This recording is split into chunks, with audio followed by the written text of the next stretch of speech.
মরুভূমির ভিতরে যারা উট দুম্বা চড়ায় ওই মরুভূমির ভিতরেই থাকে। আল্লাহর নবী বললেন তোমরা চলে যাও মদিনার বাইরে যে আমার রাখালদেরকে বলো আমি নবী তোমাদেরকে অনুমতি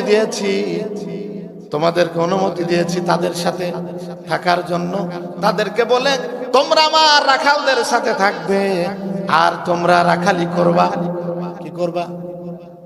রাখালি করবা আর তোমরা উটের দুধ পান করবা।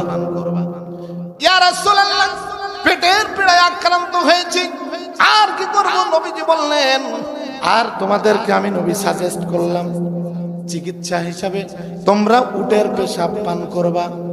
তারপরে সুস্থ হওয়ার পরে ওটা আর করা যাবে না, ঔষধ হিসাবে নবীজি সাজেস্ট করেছিলেন। ওই সাহাবীরা চলে গেলেন রাখালদের কাছে যাওয়ার পরে বলেন আল্লাহর নবী বললেন তোমরা চলে যাও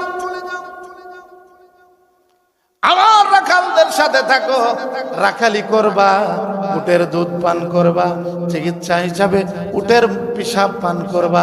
নবী